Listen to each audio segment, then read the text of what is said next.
Assalamualaikum, dear student. I am chemistry instructor Mohammad Umair from Pakistan first free of cost learning platform V tuition से, जहां आपको free of cost video lectures, free of cost जो है वो notes, free of cost PPTs, free of cost past जो है वो paper solution, model paper solution, chapter wise solve MCQs conceptually with short answer, section B all question answer, concept studies, and also section C with all numerical question and all theoretical portion जो है वो solve कराया जाता है free of cost. And video lectures जो है वो इन पर अवेलेबल हैं। कंसेप्चुअली जो है वो आपको स्टडी करवाए जाते हैं ताकि आप जो है वो अपने आने वाले एग्जाम 2023 के अंदर 100 आउट ऑफ 100 मार्क्स जो है वो अचीव कर सकें। और इसके साथ साथ अगर आप इन फ्यूचर के अंदर किसी भी प्लेटफॉर्म के ऊपर जो है वो केमिस्ट्री के हवाले से एग्जाम के अंदर एंटर होते हैं, आप चाहे वो जो है वो आपके पास जो है वो एंट्री टेस्ट हो किसी भी इंस्टीट्यूट के अंदर, जो है वो आपके जो है वो यही केमिस्ट्री कॉन्सेप्ट जो है वो इंक्लूडेड होते हैं। और डी स्टूडेंट इसके साथ साथ आपकी फर्दर जो स्टडी होगी उसकी अंदर भी जो है वो केमिस्ट्री का वेरी इंपॉर्टेंट रोल है।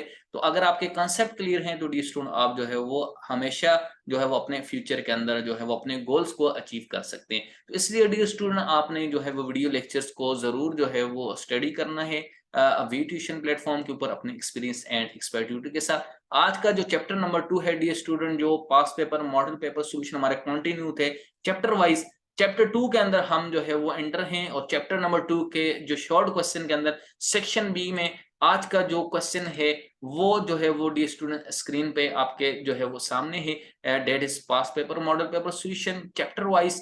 Chapter number 2 atomic structure mean structure of atom, short answer question Pauli's exclusion and Hund's rule. ये जो दो रूल्स हैं वेरी इंपॉर्टेंट हैं किसी भी एटम की स्ट्रक्चर को स्टडी करने के लिए, इलेक्ट्रॉन्स को राइट करने के लिए। उसके अंदर आपने जो है वो शेल इलेक्ट्रॉनिक कॉन्फ़िगरेशन को राइट करनी है, या आप जो है वो किसी भी मॉलिक्यूल के स्ट्रक्चर को जो है वो स्टडी कर रहे हैं तो स्ट्रक्चर ऑफ एनी मॉलिक्यूल जो है वो आप जो है वो एग्जाम के अंदर आती है। Draw the structure of molecule, for example methane molecule, CH4 molecule, alkyne, alkyne, जो कि आपके पास फर्दर जो है वो आप आगे भी जो है वो उसको स्टडी करेंगे। और structure of molecule hybridization very important topic, इसी रूल्स के ऊपर जो है वो एप्लीकेबल है। सो डियर स्टूडेंट इन रूल्स को आपने अच्छी तरह से Pauli's exclusion and Hund's rule, जो कि आपके पास 2 रूल हैं for writing also electronic configuration. और आपके पास 2 एग्जांपल भी हैं इस क्वेश्चन के अंदर। फॉर एग्जांपल कैल्शियम अगर +2 आयन की स्टेट में हो, डी स्टूडेंट यहाँ आपके पास इस क्वेश्चन में डिफरेंस ये है कि इससे पहले आपने जो क्वेश्चन पढ़े हैं उनके अंदर आपने direct electronic configuration neutral atom की राइट की है।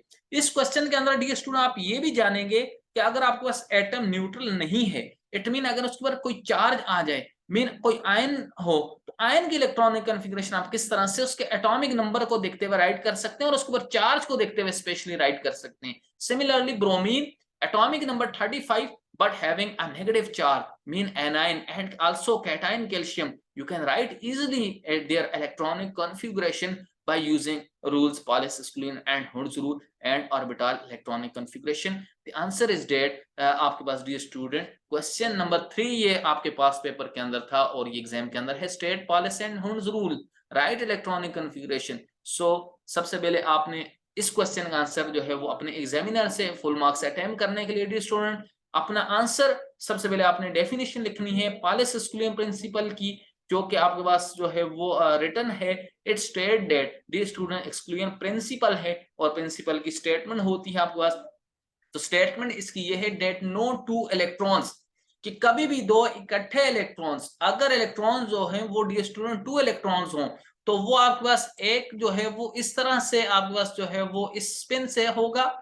और डी स्टूडेंट अगर दूसरा इलेक्ट्रॉन्स भी हो तो वो आपके पास जो है वो इन द सेम एटम, किसी भी atom can have identical values for all 4 of their quantum numbers. आप किसी भी 2 इलेक्ट्रॉन्स के लिए उनकी सेम आइडेंटिकल क्वांटम नंबर्स की वैल्यू नहीं लिख सकते। Different electrons have different values of 4 quantum number. उनकी जो क्वांटम नंबर आपने स्टडी किया डी स्टूडेंट, या डी स्टूडेंट आपके पास आने वाले वीडियो लेक्चर्स के अंदर क्वांटम नंबर, जो कि केमिस्ट्री के अंदर जो है वो वेरी कंसेप्चुअल टॉपिक होता है और क्वांटम केमिस्ट्री वेरी इंपॉर्टेंट जो है वो आपके पास जो है वो एक पार्ट है केमिस्ट्री का, जो कि क्वांटम के ऊपर डिपेंड करते हैं। क्वांटम केमिस्ट्री रिसर्च वर्क भी होता है इसके ऊपर, और आपकी जो है वो केमिस्ट्री इसी कंसेप्ट के ऊपर बेस करती है। Principal quantum number, spin quantum number, azimuthal quantum number and magnetic quantum number पर ये these 4 quantum numbers are of different types. ये डिफरेंट टाइप्स के 4 क्वांटम नंबर्स होते हैं। ये किसी भी 2 इलेक्ट्रॉन्स के लिए जो है वो सिमिलर नहीं हो सकते डियर स्टूडेंट। और अगर हम जो है वो अदर वर्ड्स के अंदर इसकी डेफिनेशन को स्टडी करें, no more than 2 electrons can occupy the same orbitals, कि हमारे पास जो है वो अगर डीजेनरेट ऑर्बिटल्स अवेलेबल हो। डी स्टूडेंट ये जो ऑर्बिटल्स की बात कर रहे हैं, तो यहाँ ये बात आप जो है वो अच्छी तरह से समझ लें कि ये orbitals dear student degenerate orbitals हैं। अगर इलेक्ट्रॉन्स किसी शेल के सब शेल के डीजेनरेट ऑर्बिटल के अंदर प्रेजेंट हो, तो वो हमेशा डी स्टूडेंट आपके पास degenerate orbital according to Hund's rule, Pauli's exclusion principle, electron singly filled up होंगे विद द सेम स्पिन के साथ। और जो है वो आपके पास जो है वो अगर इलेक्ट्रॉन किसी सेम ऑर्बिटल के अंदर हो, तो 2 इलेक्ट्रॉन्स को अगर आप साथ में राइट करेंगे, तो वो हमेशा ऑलवेज हमेशा जो है वो ऑपोजिट स्पिन के साथ होंगे। उनका स्पिन सेम नहीं हो सकता dear student. 2 electrons in the same orbitals must have opposite spin. For example dear student, अगर मैं एस ऑर्बिटल को ड्रॉ करता हूं, ये मेरे पास एस ऑर्बिटल है जो कि स्फेरिकल है, एस सब शेल का है, बिकॉज क्योंकि एस सब शेल का जो एस ऑर्बिटल होता है वो स्फेरिकल होता है। तो डियर स्टूडेंट, अगर 2 इलेक्ट्रॉन्स यहां पर मैं इस ऑर्बिटल के अंदर एंटर करता हूं, ये एस मीन डीजेनरेट ऑर्बिटल है, और इस एस के अंदर 2 इलेक्ट्रॉन्स होंगे, तो डी स्टूडेंट ये ऑपोजिट स्पिन के साथ होंगे डी स्टूडेंट। एक जो है वो क्लॉकवाइज होगा तो दूसरा एंटी क्लॉकवाइज होगा, बिकॉज क्योंकि अगर 1 इलेक्ट्रॉन +1/2 के साथ है, तो डी स्टूडेंट दूसरा -1/2 के साथ होगा। सो स्पिन मल्टीप्लिसिटी 0 आएगी डी स्टूडेंट। तो इस तरह डी स्टूडेंट आपको एडवांस जो है वो कंसेप्चुअल जो है वो यहाँ पर स्टडी कराई जाती है। एडवांस जो आने वाले एडवांस एरा के अंदर अभी जो एडवांस केमिस्ट्री है, वो कंसेप्ट जो है वो आपको आपके वी ट्यूशन प्लेटफॉर्म के ऊपर जो है वो दिए जाते हैं। आप जो है वो इनको स्टडी कर सकते हैं। इस तरह डियर स्टूडेंट ये ऑपोजिट स्पिन के साथ होते हैं, जैसा कि आपने यहाँ एग्जांपल के अंदर देखा। एस के अंदर फॉर एग्जांपल हाइड्रोजन के अगर जो है वो 1 इलेक्ट्रॉन फर्दर गेन करे, या हीलियम एटम है 2 इलेक्ट्रॉन है, तो ये हीलियम के केस में आप जो है वो इस तरह से एस जो है वो 2 इलेक्ट्रॉन्स होंगे विद ऑपोजिट स्पिन के साथ। ये पॉलिस एक्सक्लूजन प्रिंसिपल कहता है कि कभी भी इलेक्ट्रॉन्स डियर स्टूडेंट इस तरह से सेम स्पिन के साथ जो है वो किसी भी ऑर्बिटल के अंदर एंटर जो है वो नहीं हो सकते। This is not a right way to write the electron in the same orbital. तो ये जो है वो dear student Pauli's exclusion principle था। Now dear student Hund's rule ये कहता है कि एवरी ऑर्बिटल, हर orbital in a subshell, जो सब शेल के होते हैं, singly occupied with 1 electron before any one orbital is doubly occupied, and all electrons in the same orbital must have same spin। Dear student, hoods rule ये कहता है कि अगर degenerate orbital हो, फॉर एग्जांपल मैं p ऑर्बिटल की बात करूं, तो मेरे पास p ऑर्बिटल डियर स्टूडेंट 3 होते हैं।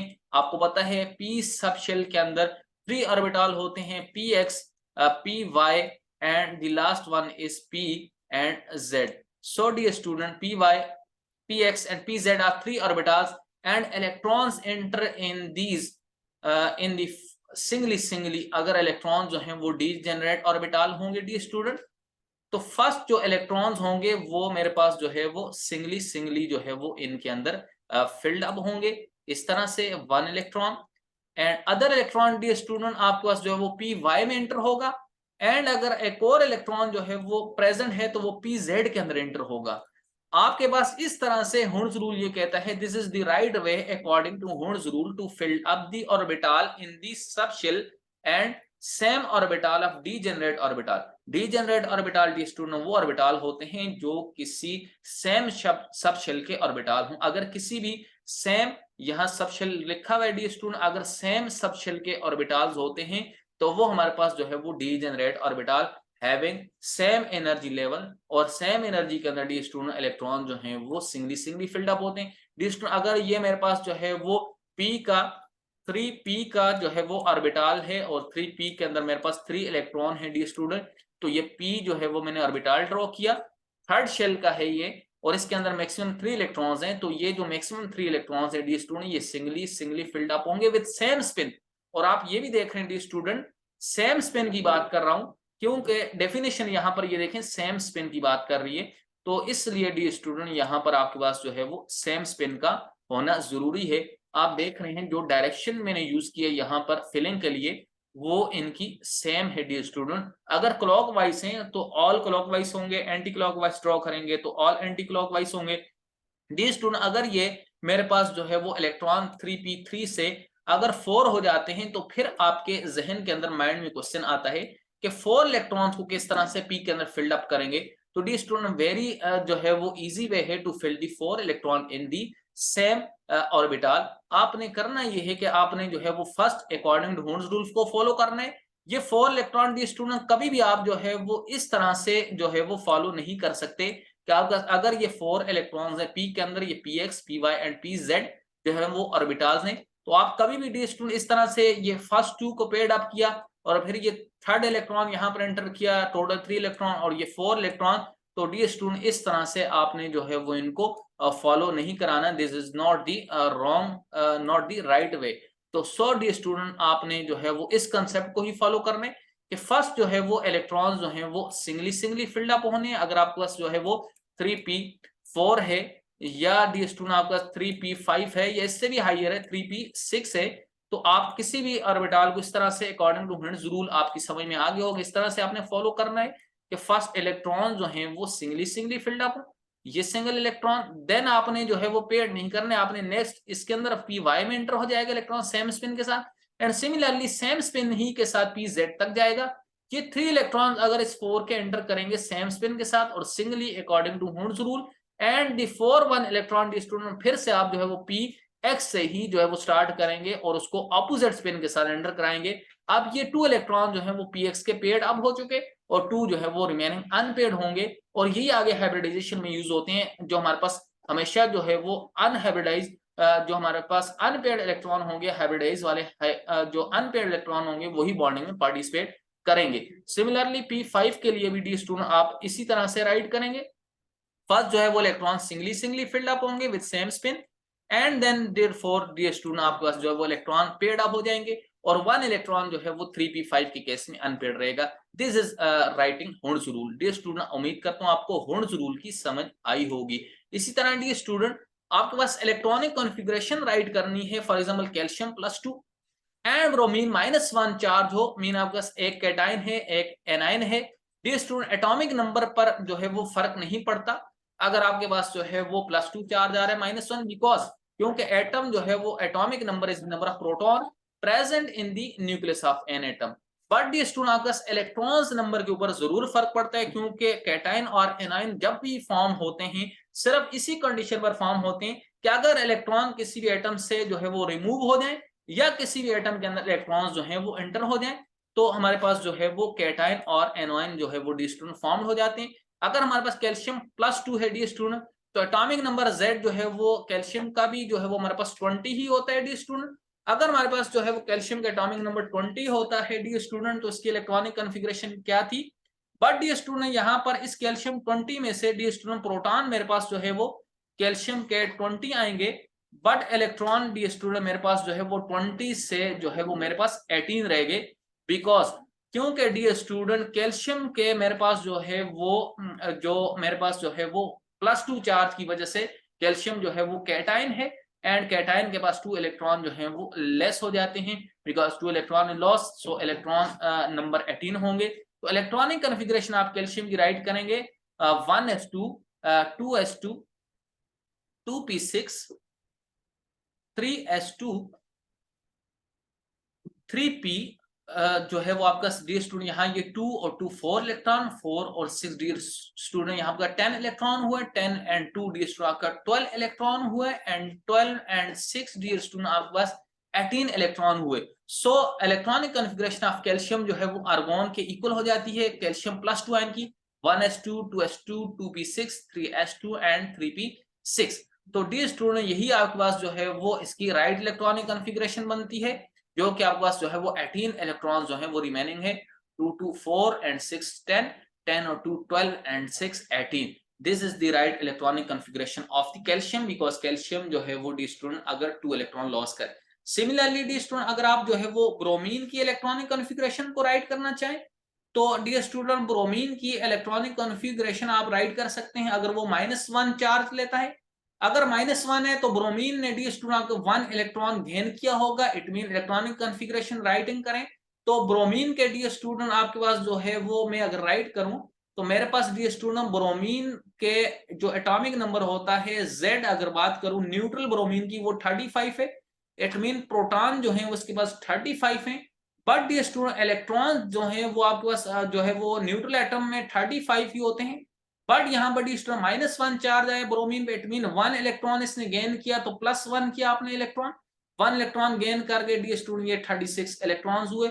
So it's right electronic configuration bromine की वो आप जब राइट करेंगे वो आपके पास 1s2 ब्रोमीन आयन की 1s2 2s2 और 2p6 dear student 3s2 3p6, similarly आपके पास जो है वो 4s2, similarly dear student 3d10 and dear student last में इसकी इलेक्ट्रॉनिक कॉन्फ़िगरेशन होगी 4p6। तो डी स्टूडेंट आप देख रहे हैं इसने 1 इलेक्ट्रॉन गेन करके p5 से p6 जो है वो बनाया है 2, और जो है वो 2s2 जो है वो 4 electron, 6 10 electron, 10 to 12 electron, 12 and 6 18, 18 to 20, 20 and 10 dear student 30, 30 and 6 dear student 36 electron, because क्योंकि ये आपका टोटल 36 इलेक्ट्रॉन्स आए हैं ब्रोमीन -1 के केस में, तो आपके पास इलेक्ट्रॉन जो है वो टोटल Br -1 में 36 electron and the last electron enter into 4p6 और इसका P जो है वो कंप्लीट हो गया। तो इस तरह आपने इसकी इलेक्ट्रॉनिक कॉन्फ़िगरेशन लिखी। उम्मीद करता हूं डिस्टो आपको आज का वीडियो लेक्चर समझ में आया होगा। डिस्टो इस तरह की कॉन्सेप्चुअल स्टडी के लिए और अपने जो है वो कॉन्सेप्ट को बेस्ट बनाने के लिए आने वाले एग्जाम 2023 के लिए वी ट्यूशन को सब्सक्राइब करें और साथ ही बेल के आइकन को प्रेस करें ताकि हर वीडियो लेक्चर आप तक जो है वो बर वक्त पहुंच जाए और जो है वो आप उसको स्टडी कर सकें। इसके साथ साथ आप हमें फेसबुक, इंस्टाग्राम, टिकटॉक पर फॉलो कर सकते हैं और वी ट्यूशन कम्युनिटी व्हाट्सएप पर अपनी क्वेरी सेंड करके हमसे सॉल्व करा सकते हैं। डियर स्टूडेंट, तब तक अपना ख्याल रखें। Thanks for watching.